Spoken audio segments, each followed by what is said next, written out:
Waking up to the views of Mount Agung and a healthy breakfast at the restaurant of Semabo Hills is how our day 5 began. We got to explore a bit of central and eastern Nusa Penida that day.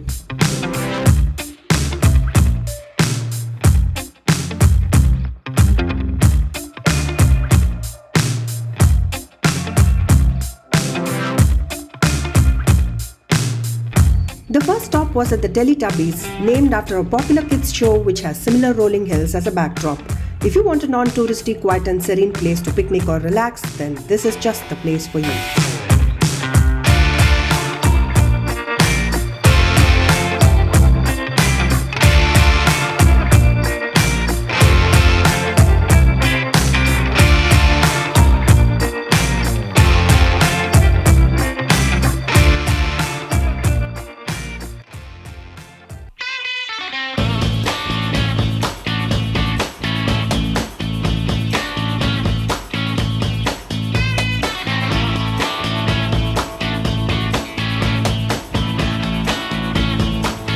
Divided by a curving cliff between them are the Attu Beach on the left and the Diamond Beach on the right.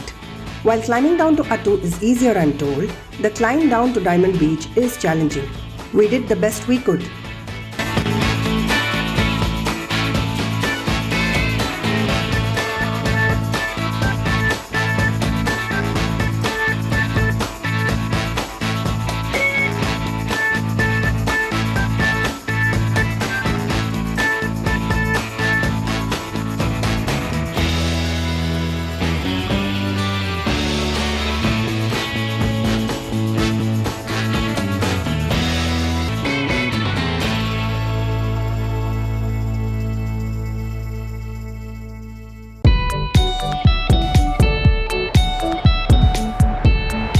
At a short driving distance from the Diamond and Attu Beach is the Thousand Island viewpoint.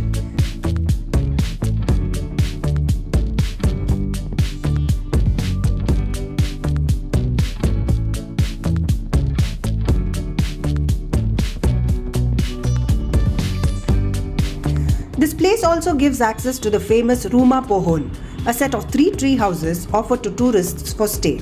Of course, it's a steep climb downwards to reach these houses, but if you do so, be rest assured of stunning ocean views with happily swimming manta rays and dolphins close to you.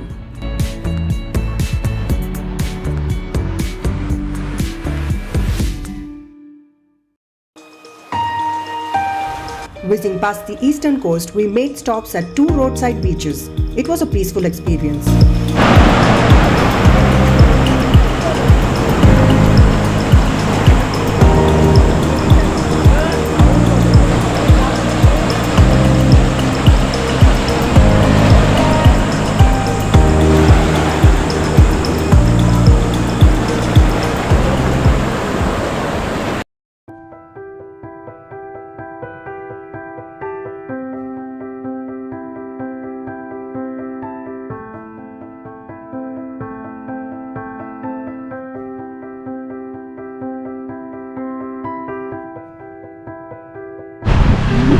Wow!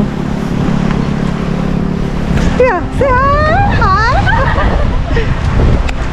Oh, thank you!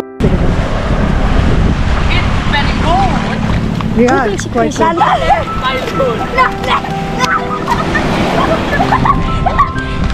I don't know.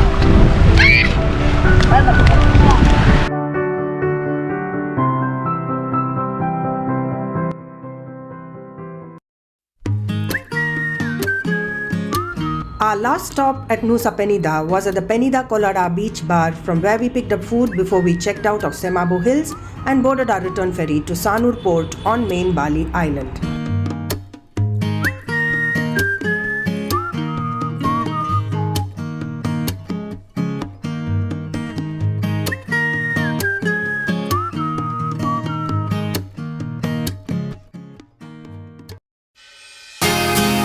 Kadek was all ready and waiting at the Sanur port and drove us down to our next destination, Ubud. He suggested a short stop at a batik factory on the way.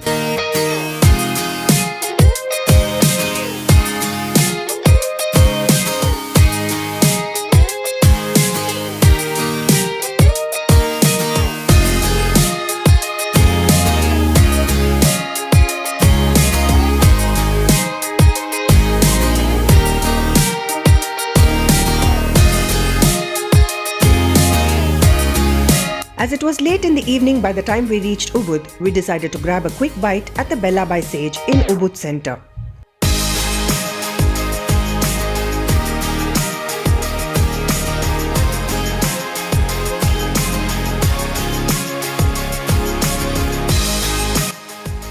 We later checked into Ananda Cottages where our accommodation was booked and called it a day.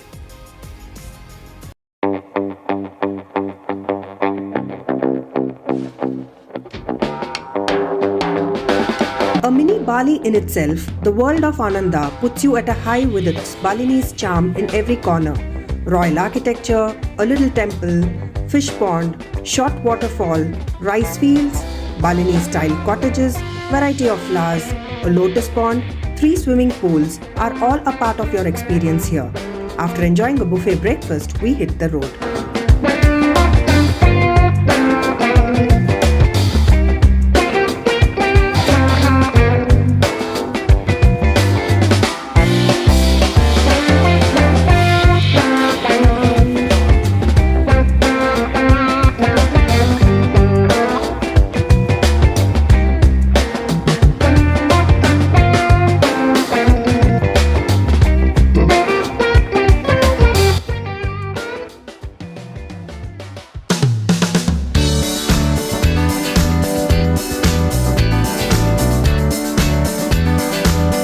Passing through some of the most diverse landscapes, Kadek drove us eastward to reach the Gate of Heaven or the famous Lempuyang temple.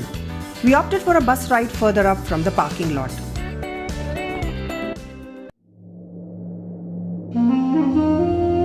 It is a 10-minute walk uphill from the spot of the bus drop. There is an option to use scooter services to reach the temple entrance. This beautiful 11th century temple is one of the 6 holiest places of worship in Bali. Wearing a sarong is mandatory here. Entry into the main temple is permissible only to offer prayers the Balinese way.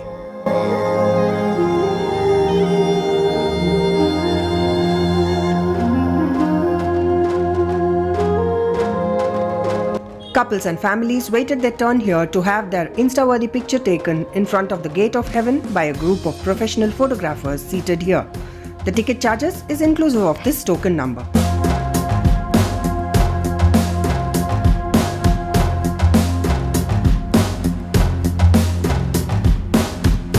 Unable to spend a long time waiting our turn, we decided to take pictures on the other side of the gate by ourselves. Voila! There was a photographer waiting to help us on this. We just paid him a little donation and got equally stunning pictures taken.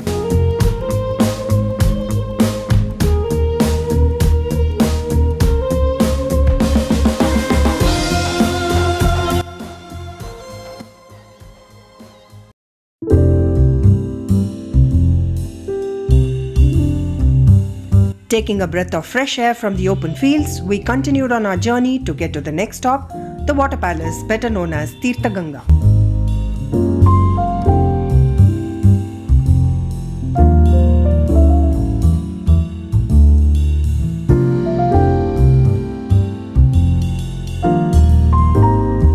Named after the holy Ganga river of Hindu belief, this water palace was built and maintained by the royal Karangasem family. It was subject to destruction by volcanic eruption of Mount Agung and was later rebuilt, decorated and opened for public viewing. The golden largefish are the attraction here, while the pentagon-shaped stones create exciting moments while crossing the pond. There is also a separate area for swimming purposes.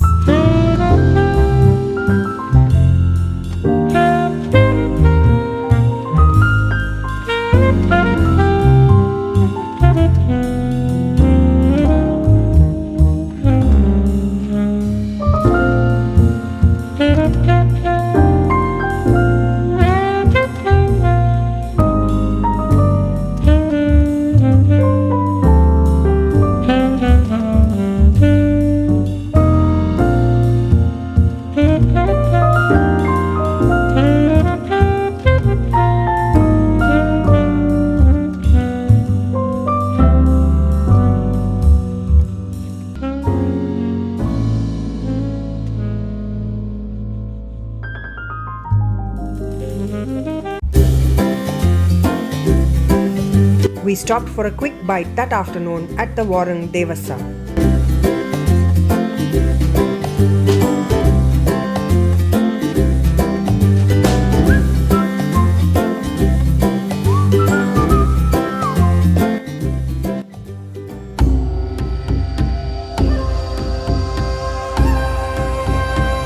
Moving towards Ubud, we made our next stop at Goa Gaja.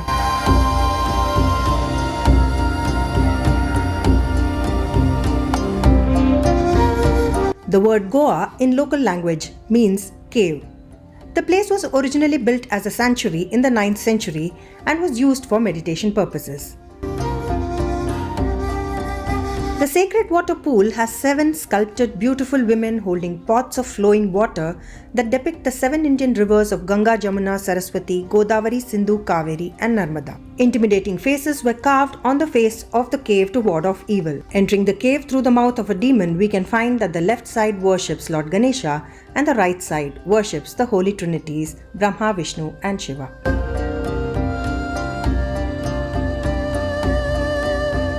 The Hindu Goa Gaja also has the Buddhist effect. To the south of the cave is a mysterious wood with gurgling waters that till date maintains the broken remains of a huge stone-made Buddha statue that lies in pieces covered by holy cloth. Prayers are offered here regularly. We also found a way to a small temple at the top before we wound back to the entrance.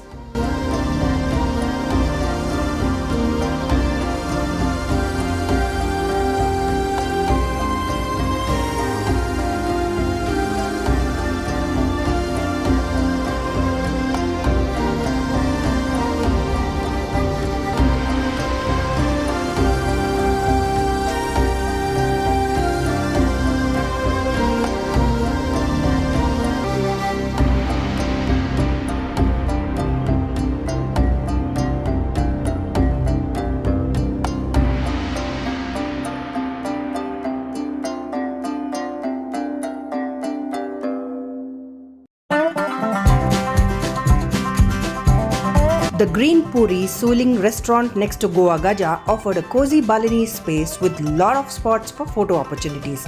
We had a coffee break here before moving on. A short stop at the Yana Art Gallery provided a quick insight on some intricate Balinese woodwork. Example like this one, this is from local, this is crocodile wood. This one same from local, this is the hibiscus wood. This is the yellow flower hibiscus, the color of the wood white and green. And this is the red flower hibiscus, the color white and brown. White wood have 2 color, natural color. And then we have the black color like this one is the ebony. Ebony wood, yeah, it's very heavier.